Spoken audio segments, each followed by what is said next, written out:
Hello ladies and gentlemen, I am BorderWise and welcome back to From the Depths, the AI tutorial series that is apparently a series right at the moment.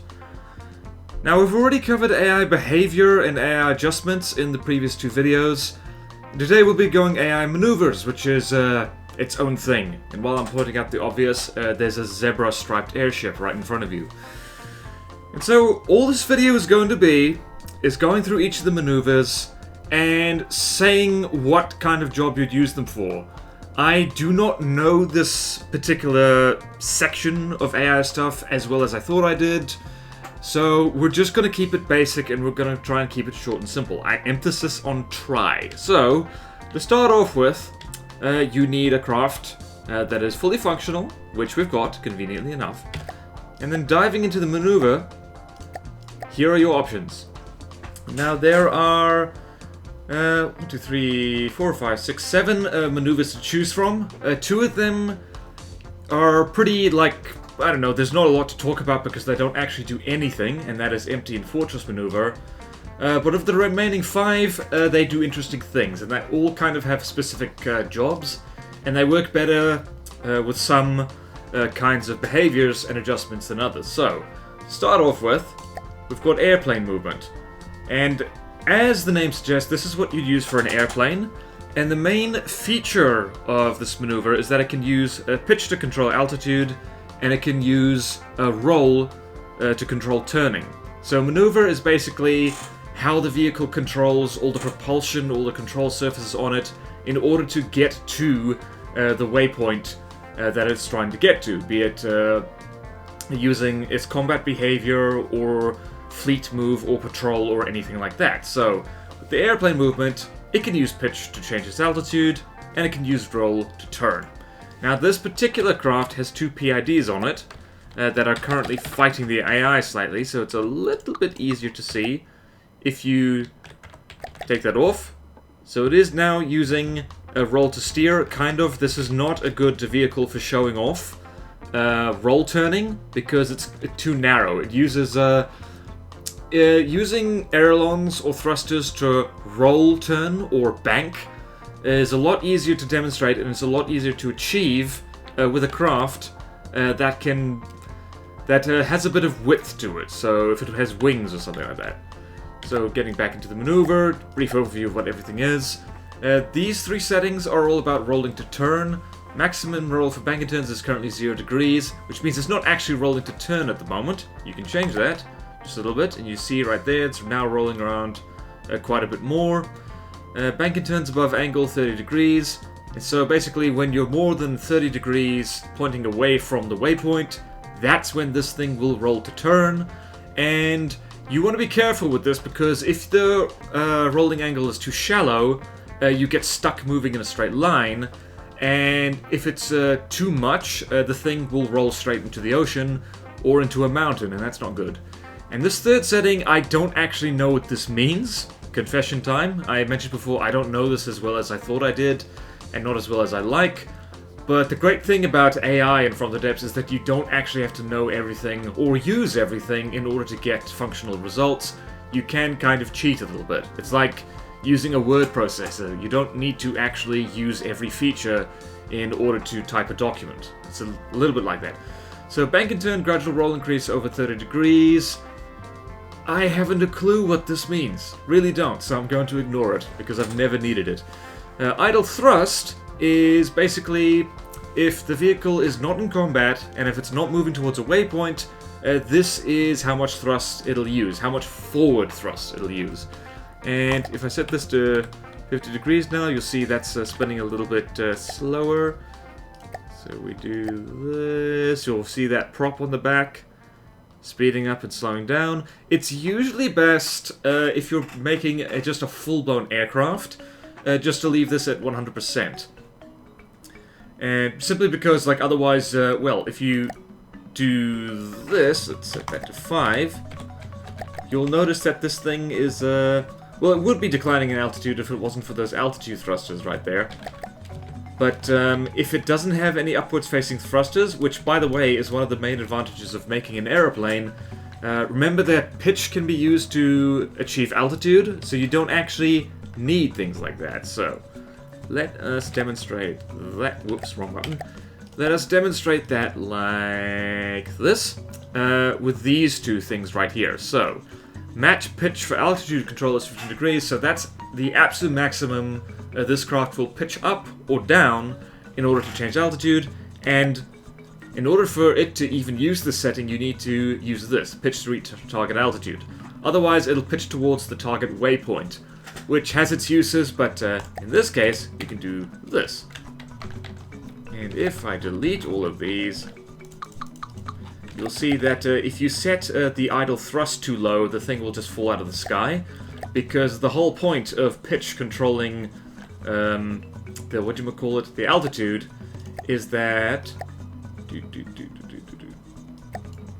the whole point of pitch controlling the altitude is that it's the forward thrust that then turns into upward thrust. And so is this thing gaining an altitude? Yes, it is. And if you really want this thing to climb quickly, you can set this a bit higher. And as we watch this thing nose up and nose down, there's another very handy feature with planes, and that is if you set them to use pitch to control altitude, you can get them to kind of move up and down in this kind of sine wave fashion, which makes them a lot harder to hit. In fact, this is one of the main ways you can make a plane that's properly dodgy, is just have them move up and down, like continuously like this. Because that kind of curving movement is a lot harder for enemy AI to predict and shoot at, because From the Depths AI can only predict movement in straight lines. So if you move in curves, whether it's in an up and down curve or turning or yawing curve, then that'll throw off their aim quite nicely. So that's the airplane maneuver. Moving on, so we go here, we delete that, and hover movement. Now, hover movement is the kind of thing you would use for an aerial frontsider, like an airship or something like that. And the main advantage that this has, particularly over the airplane movement for a flying thing, is that it can move backwards and forwards. It's got reverse gears, so to speak. So if we go over here to adjustments, you'll see that if you set the vehicle type to be air, there's no option to enable reverse. So hovering maneuver allows a flying thing to move backwards and forwards, whereas it otherwise might not be able to. So if we go here and enable this thing again, that's important because unlike the aerial maneuver, or the airplane maneuver rather, this does not use pitch to change altitude. And it doesn't use roll to turn. Instead, it uses pitch. Well, it's an option. You don't have to use it. But instead it uses pitch to move forwards and backwards, like what a helicopter in real life does. It basically tilts the rotor forward in order to move forward, tilts it backwards in order to move backwards, and so on and so forth. And to move sideways, it tilts it to the side, so with the roll. So you don't...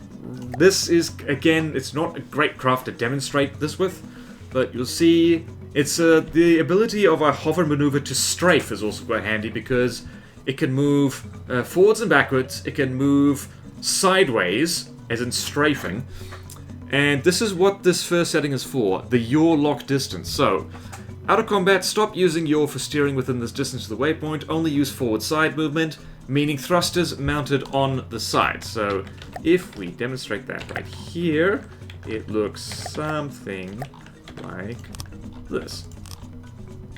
So set that to push, and push, and go back into the maneuver, and do. Disable forward, strafe above. When the azimuth to the target is greater than this angle, do not move forward to the side so we can turn faster. That is basically allows this craft to spin on the spot in order to get its nose pointed at the target more effectively. So this hover movement is just prime and built for this behavior right here. This point at and maintain distance. Okay, so that's quite handy. I did not talk about everything. And pitch for forwards backwards movement, this is where you can set that. So let's say that. And again, this is not a particularly good craft to demonstrate that, because it's not custom built for it. Like, before you start mucking around with the maneuver, it helps to plan ahead and see what you actually want the craft to do. So it's hovering nicely in place there, and that is a hovercraft. Okay, so that it. Have I missed anything? No, I haven't. Let's move on to this maneuver here. Empty! And that is well named because it's empty. So, the empty maneuver is kind of just a placeholder if you want if you do not want the AI to control your craft and you want to control it with something else. So, it is, whoopsies. It's like it explicitly says in the tooltip, it's useful if you're using an AI breadboard for the full control of the thing. It's also useful if you're just having like a completely ACB controlled craft, which is possible to do if you don't know how to breadboard. And yeah, so that's not much to talk about there, really. Breadboard tutorial is still centuries away. And now we move on to 6-axis. 6-axis is interesting. This is the kind of thing you use if you are indecisive and you just want a flying thing that doesn't move like a plane, but doesn't necessarily go backwards and forwards and strafe and all that jazz. It just uses it just pretty much just uses the old control surfaces according to their orientation. So unlike the airplane maneuver, it doesn't use pitch for anything but pitch, and doesn't use roll for anything but roll. And like the hover maneuver, it doesn't use those things for anything else either. It doesn't use pitch to move forwards and backwards. It doesn't use roll to move sideways. So this is pretty much just, it controls all the axes. I have no idea what this means. Yeah, I just have no idea. So look ahead 50 meters, your pitch could be out, blah blah blah blah blah. Haven't played with that much. I'm sorry, I can't really. Like, I find messing with this thing has unpredictable results, so don't mess with it if you don't want to mess with it. So instead, these things I do kind of understand. Well, no. Velocity instead of forward, once again, have no idea what this means. Basically, you tick or untick this just to stop your thing falling into the water, so to speak. It's basically swapping one, it's basically, ah, jeez, like, why am I even trying to explain it? So, instead of, like, forward thrust, it uses velocity, and I cannot tell the difference, and I don't care to. Did I mention, this is the 4th time I've tried to record this friggin' tutorial, like, I'm fed up with AI. But in any case, wander distance, order of complete distance is something I know about. So, when idling around a placeholder waypoint, how far should we wander from it before we turn to aim at it again? Useful to set this high for planes so that you don't endlessly spiral. So, this thing can move forwards and backwards, so it's not an issue. But if we set this to that, you'll notice it's just buggered off. So, you don't really want to set that too high for anything, really, because otherwise it'll just be moving around too much. Let's set that back to 0. Order complete distance 50 meters, the difference between us and our waypoint, before we consider reach and move on to the next one. Once again, you don't want to set this too low or too high, because if you set it too high, it doesn't actually go where you want.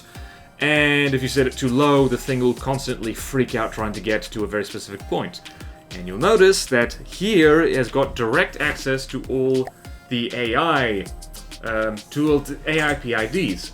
And you need to assign components to this control module in order to be able to use the PID option, reverting to the default controller until fixed. What that means is that if you want to use an AI PID with these things, you need to attach an AI PID, which is right here, AI PID.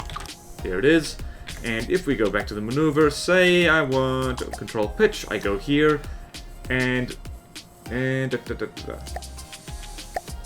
you need to go to PIDs, and one PID connected, so enable that, maneuver, shortcut to PID, here we go. Not really doing that much, so let's go there.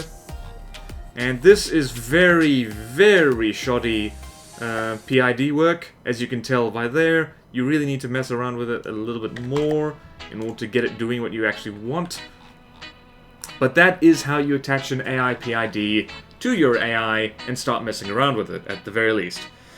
Okay, where was I? What maneuver were we even on? Ah, the 6-axis one. And that's basically it. Oh, and before I move on, I should mention as well that the 6-axis maneuver, even though it's superficially similar to the hover movement, it does not work well with the front-sider behavior. Simply because 6-axis is a little less controlled. It'll try and... It just won't point at the target as well, and it just won't work as well as hover. Hover movement is pretty much designed from the ground up, it seems, to work well with a front-sider's movement patterns, and 6-axis is not. So do not use 6-axis for front-siders. I've done that before. It was very frustrating, and it was a bad time, so don't do it. And so moving on to plane, which is very similar to airplane, but it's kind of more a legacy thing. It is more like the older style, in earlier versions of From the Depths, it's more like the aerial AI card, rather than this kind of streamlined thing. So we go here. Can we get out of the water? Yes, we can. Are we flying upside down? I don't even know. Let's get rid of that. And so now, in this maneuver, it's similar to the aerial maneuver, not quite. It still has that thing, even though there isn't really a setting for it specifically here, it does still use pitch to control altitude, and it still rolls, it can use roll control surfaces in order to turn. So that's what all these are here, and I think we're flying upside down an awful lot. You have to be very careful with any form of maneuver that's either the airplane or the plane one, because otherwise it's quite easy to fall into the ocean. So let's go here. At wander distance, similar to 6-axis, it's how far away it's allowed to wander from the waypoint. Once again, velocity instead of forward. Actually don't know what that means. I don't know, I just have a mental block. Water complete distance, same thing. Turning settings. Similar to the airplane maneuver, this angle is when it will start turning, when it will use anything to turn, and that is the angle deviation, and the second setting is roll to turn if the angle deviation is over this. So, if you set this to exactly the same thing, it will start rolling to turn just always, pretty much. So it's always rolling to turn, and you have to be careful when doing that, because otherwise you can end up with something like this, that's just endlessly flying sideways. Which isn't, strictly speaking, a bad thing, but yeah, you want to beware of that. Planes are very, very fussy. In fact, a lot of the tricks of building a decent plane, which I have managed to do, is it's just messing with these settings. So most extreme roll angle is 100%. So this is important, and this is why our little plane is rolling around like a crazy person. So this is now slightly more manageable. Slightly, and you'll see again, since it does use it does pitch and roll around quite a lot, it's changing in altitude back and forth, so it's doing that sine wave, which planes are rather good at. And incidentally, since I used to be a bit of a non-believer in planes in From the Depths, but I've since learned that because they can use, well, the pitch and roll control can pull double duty as altitude and turning, they actually require less power than, say, an airship or anything like that. It is a lot easier to get an ACB or PID-controlled airship to do exactly what you want, but once you get a plane moving at a decent speed and pitching and rolling around like this, it's kind of cheaper, it's more fuel efficient, it's more like power efficient, and just more volume efficient as well. So there are reasons to make planes in From the Depths, just so you know. And to be perfectly honest with you, there's not a huge amount of difference between this and the aerial behavior. If you look at these two settings, like, the only real difference is that the aerial behavior you could customize a little bit more with, like, especially with the pitch control. And this kind of has a shortcut to the PIDs section over here, which will be covered probably in a later video. But you can use them along with the aerial behavior as well. You can, like, it's still there, the option's still there, it's just this has a nice shortcut to it. Okay, so that's the plane. Moving on. So, ship or tank. This is the one I almost always use for pretty much everything. So, what do we have here? Ship or tank? Are we falling out of the sky? Not really, but we are about to. We need to select this. So, this is pretty much the same whether you're making a land vehicle or a naval vehicle. And similar, again, exact same settings over here. It's got the wander distance, it's got the water complete distance, and that velocity instead of forward is by default left unchecked. Because ships or tanks, they don't roll around as much, ideally, and so they're less likely to just, pitch down or roll upside down. And, yeah, so that's pretty much the same as before, except if you're moving on a 2D plane, it's a little bit different than moving around on a 3D plane, and so, I don't know, you don't have the same settings for this as you would for a plane. Over here, you've got this vital thing, which is allow hover. So, if you see here, this thing is now flying, and it is using these pushing thrusters down here. That is because you would have seen I select this button. As soon as I disable that, it is not using those things. So if you want an airship that uses the naval maneuver, do remember to hit that button. And the pitch controls are also, it's an option. And I think it's kind of not using, I think it's already using them, but if you use pitch control, you do have to remember to set the ideal pitch angle. Otherwise, you've got this problem, this thing is endlessly climbing because its preferred pitch angle is 15 degrees. So let's set that to 0. So now, we are now staying reasonably level. Once again, the AI itself is not tremendously good at driving, and adding a PID or something like that just generally makes it a lot more stable. And what are you doing, guys? Hello?